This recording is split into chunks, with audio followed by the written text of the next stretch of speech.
অল্প বয়সে বিয়ে আমার জীবনের ভুল সিদ্ধান্ত ছিল। অপবিশ্বাস। বর্তমানে পর্দায় নিয়মিত দেখা না গেলেও নানা কারণে আলোচনায় সমালোচনায় সমানভাবেই থাকেন ঢালিউডের জনপ্রিয় নায়িকা অপবিশ্বাস। শোরুমের উদ্বোধন থেকে শুরু করে ব্র্যান্ড প্রমোশন এবং সোশ্যাল মিডিয়ায় নিত্য নতুন লুকের ছবি পোস্ট করে তিনি ভক্তদের মাঝে সমানভাবেই আলোচিত। তবে কাজের চেয়ে তার ব্যক্তিগত জীবন নিয়েই সবচেয়ে বেশি কৌতূহল থাকে মানুষের মাঝে।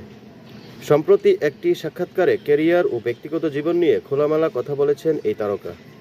বিয়ের প্রসঙ্গে তিনি স্পষ্ট জানান, এটি তার জীবনের একটি ভুল সিদ্ধান্ত ছিল। অপু বিশ্বাস করেন, বিয়ে কেন টার্নিং পয়েন্ট হবে, ওটা আসলে ভুল সিদ্ধান্ত ছিল। খুব অল্প বয়সে আবেগতাড়িত হয়ে বিয়ে করাটা আমার জীবনের ভুল ছিল। নিজের অভিজ্ঞতা থেকে বলতে চাই, ম্যাচুরিটি না আসা পর্যন্ত কোনো মেয়েরই বিয়ের সিদ্ধান্ত নেওয়া উচিত নয়। ভবিষ্যতে নতুন করে সংসার পাতার পরিকল্পনা আছে কিনা এমন প্রশ্নের উত্তরে রহস্য রেখে অপু বলেন, এই মুহূর্তে এমন কোনো প্রশ্নের উত্তর দেওয়ার মতো অবস্থায় নেই। এদিকে বর্তমানে সোশ্যাল মিডিয়ায় ট্রল ও সমালোচনায় তিনি মোটেও বিচলিত নন বলেও জানান।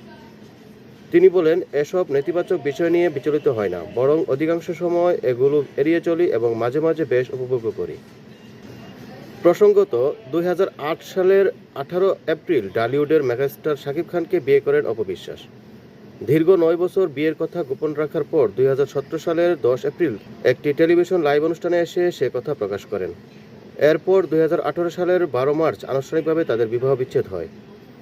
এই দম্পতির একজন ছেলে সন্তান রয়েছে।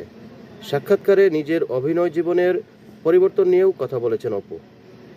আগের অপবিশ্বাসই ভালো ছিল কিনা এমন প্রশ্নের জবাবে তিনি বলেন, আগে আমি একটু বেশি বাচ্চা ছিলাম। ক্যামেরার সামনে কি বলে ফেলতাম, কি করে ফেলতাম, কারণ তখন বুঝতাম না ইমোশনের জন্য ক্যামেরা নয়। ক্যামেরা মানে পাবলিক ফেস করতে হয়। অভিনয়ের পাশাপাশি নতুন সিনেমা নিয়েও কাজ করছেন তিনি। গত ঈদ উল ফিতরে তার অভিনীত দুর্বার সিনেমাটি মুক্তি পাওয়ার কথা থাকলেও শেষ মুহূর্তে তা হয়নি। তবে আসন্ন কুরবানির ঈদে তার নতুন সিনেমা সিক্রেট মুক্তি পেতে পারে বলে গুঞ্জন রয়েছে। তবে বিষয়টি নিয়ে এখনই কোনো স্পষ্ট কথা বলতে রাজি হননি এই নায়িকা।